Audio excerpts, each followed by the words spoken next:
दूसरे पार्ट को समझें तो दूसरा आपका क्या होता है, कार्बन बंध का नेचर। जब द्विबंध बनाते हैं sp2, मतलब कि आपके एक कार्बन परमाणु दूसरे कार्बन परमाणु से द्विबंध से जुड़ा है और वो कार्बन परमाणु किसी हाइड्रोजन समूह से जुड़ा हुआ है।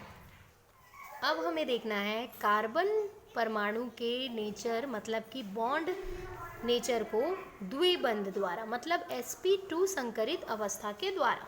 sp2 संकरित अवस्था के द्वारा अगर देखा जाए तो ये दो प्रकार के आपको दिखाई देंगे। पहला प्रकार, अगर इस तरीके की संरचना है जिसमें एक कोई कार्बन परमाणु किसी अन्य कार्बन परमाणु से जुड़ा है और वो कार्बन परमाणु किसी हाइड्रोजन से जुड़ा है। क्लियर हो रहा है?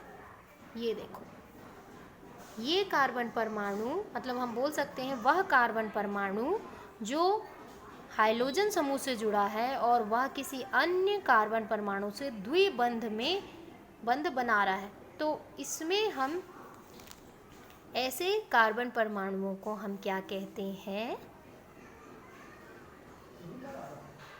वेनाइलिक। क्या कहेंगे? Vinylic halo alkane. Halo alkane, ठीक है।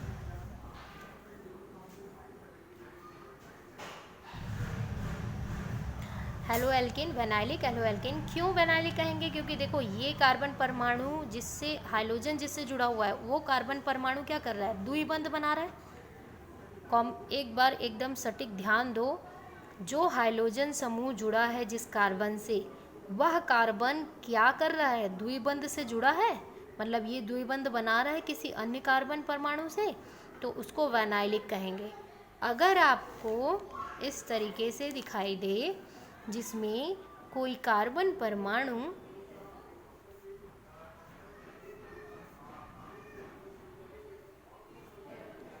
किसी अन्य कार्बन परमाणु से जुड़ा है, जैसे कि मान लो मैंने ये कार्बन परमाणु बनाए हैं, वो किसी अन्य कार्बन परमाणु से जुड़ा है जो कि यह द्विबंध बनाता है।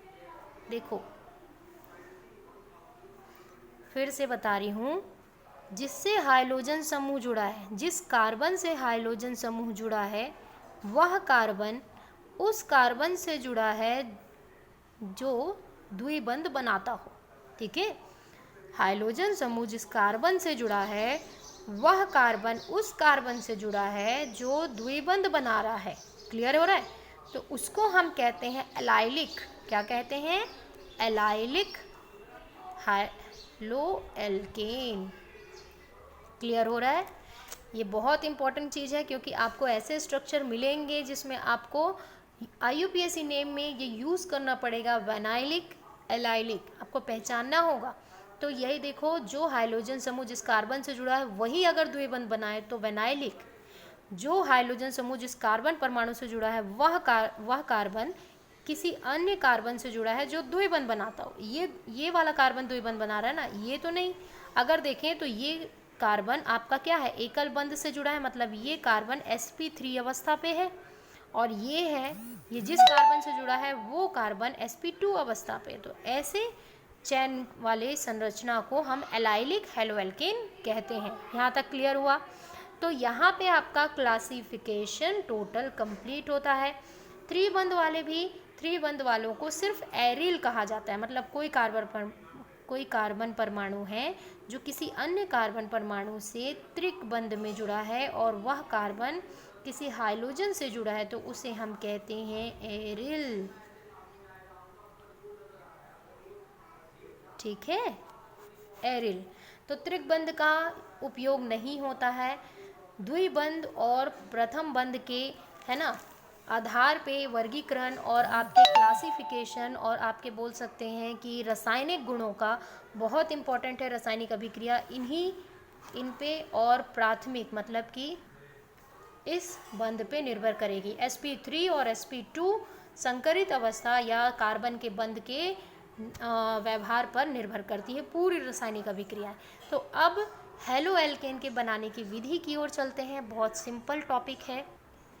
जिस जिस भी यौगिक को हमको बनाना होता है, जैसे हमको बनाना है R और X, तो इस चीज़ को हमको बनाने के लिए क्या चाहिए? तो सबसे पहले जो बनाने की विधि है दो तरह की होती है। एक होती है सामान्य विधि, दूसरा होता है विशिष्ट विधि, जिसमें आप नेमिंग रिएक्शन पढ़ते हो, जैसे डाउ के अभिक्रिया है, डाउ के अभिक्रिया है, डाउ प्रोसेस है। सेकंड इसमें ग्रिग्नार्ड है, विलियमसन सिंथेसिस है, वुड्स फिटिंग है। तो इसमें आप कम से कम 6 या 7 अलग अलग, है ना, रासायनिक अभिक्रियाओं को पढ़ोगे जो विशिष्ट होंगे, मतलब कि जो नेमिंग रिएक्शन होते हैं। और इसमें SN1 SN2 अभिक्रिया भी पढ़ोगे क्योंकि वो विशिष्ट अभिक्रिया में आ रही हैं। सामान्य रिएक्शन में आपको कॉमन चीज़ करना है, सामान्य पद्धति से बनाना है, जिसमें कोई भी नेमिंग रिएक्शन नहीं है, किसी भी प्रकार के आपको क्रिया विधि नहीं बतानी है। तो ये बहुत सिंपल है, हमको बनाना है R और X, सिंपल चीज़ है। किससे आपको एल्किल मिल सकता है? आपके लैब में सबसे इम्पॉर्टेंट है एल्कोहल। ये देखो, ये मिल गया R।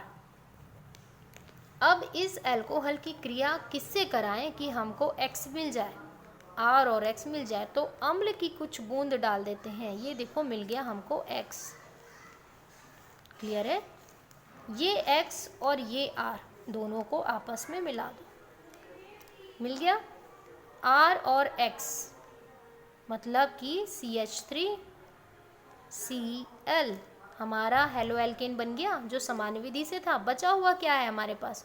OHH H2O। आसान है सामान्य विधि। सामान्य विधि में और भी बहुत सारे हैं जिसमें आपको ईजिली हेलो एल्केन बनाने हैं। तो देखते हैं। एल्केन के द्वारा हेलो एल्केन का निर्माण करना। एल्केन मतलब मैं ले लेती हूँ एल्केन में CH4। अब अगर इसे मैं तोड़ के लिखूं तो इस तरीके से लिख सकती हूँ CH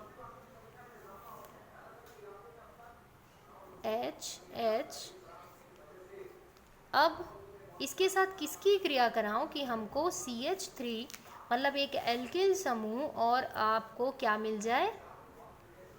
X मिल जाए, ठीक है, हाइड्रोजन मिल जाए। तो हम फिर से अम्ल ले लेते हैं HCl। अब क्या होगा? ये देखो CH, ये हो गया।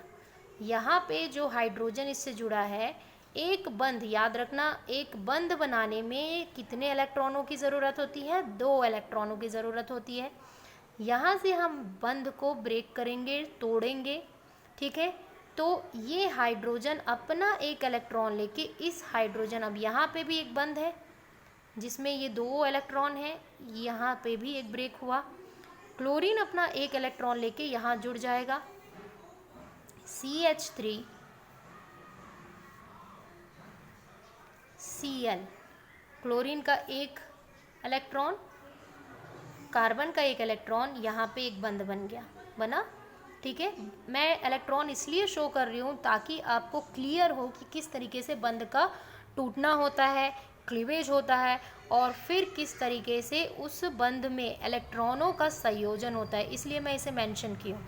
सेकंड, ये हाइड्रोजन अपना एक इलेक्ट्रॉन लेके इधर आ गया, इस हाइड्रोजन के पास भी एक इलेक्ट्रॉन है, 2 इलेक्ट्रॉन हो गए, बंध बन गए, मतलब इस तरीके से आपके बंध बने। अगर इसको लिखूँ तो ऐसा लिख सकती हूँ, तो हाइड्रोजन गैस रिलीज हो गया, ठीक है। अब एल्केन से सामान्य विधि यहाँ पे टोटल ख़त्म होती है। अब हम पढ़ेंगे एल्कीन द्वारा मार्कोनी कॉक के द्वारा। अब सारी विधि हमारी विशिष्ट विधि है जिसमें हम मार्कोनी कॉक का नियम, ठीक है, पहला है हमारा मार्कोनी कॉक का नियम, दूसरा है हमारा ग्रिग्नार्ड अभिक्रिया, तीसरा है हमारा SN अभिक्रिया, चौथा है डाउ प्रोसेस, पांचवा है विलियमसन सिंथेसिस, छठवां है वुड्स अभिक्रिया, सातवां है वुड्स फिटिंग अभिक्रिया और फ्रीडल क्राफ्ट की अभिक्रिया, ठीक है। तो इसमें हमको टोटल 7 विशिष्ट मेथड पढ़ने हैं, विधि पढ़नी है कि कैसे बनाएंगे, तो उसे मैं आपको नेक्स्ट क्लास में वीडियो के थ्रू समझाऊंगी। अभी यहाँ तक के कॉन्सेप्ट को आप एक बार फिर से पढ़िए, थ्योरी में कन्वर्ट करिए। जैसे मैंने यहाँ पे एक एक चीज़ बोला है कि सामान्य विधि द्वारा हेलो एल्केन का निर्माण, ये आप लिख सकते हो। अब मैंने यहाँ पे शॉर्ट में लिखा है सामान्य, लेकिन आप यहाँ पे टोटल लिख सकते हो कि सामान्य विधि द्वारा हेलो एल्केन का निर्माण, है ना। विशिष्ट विधि द्वारा हेलो एल्केन का निर्माण, इसमें टोटल आपको 7 विधि पढ़नी है, ठीक है। इसमें भी मैंने क्लासिफिकेशन जब किया है तो किस आधार पे किया है ना। यहाँ पे आप थ्योरी लिख सकते हो। वेनाइलिल कब कहेंगे? जब कोई हाइड्रोजन समूह किसी कार्बन से जुड़ा है, वह कार्बन द्विबंध बनाता हो तो उसे वेनाइलिक कहते हैं। ऐसा आप थ्योरी में लिखोगे, क्योंकि जब तक लिखोगे नहीं तब तक आपको डिटेलिंग समझ नहीं आएगी। ये देखने पर समझ नहीं आएगा, कुछ दिन बाद एग्ज़ाम में आप भूल जाओगे। अगर थ्योरी नहीं बनता है तो मैं नेक्स्ट क्लास में, आप मैसेज कर सकते हो, नेक्स्ट क्लास में इसके पूरे डिटेल और थ्योरी लिखकर आपको सेंड कर दूँगी। गुड लक बच्चों। इफ़ एनी कोई डाउट, आप मुझे कभी भी कॉल कर सकते हो, मैसेज कर सकते हो।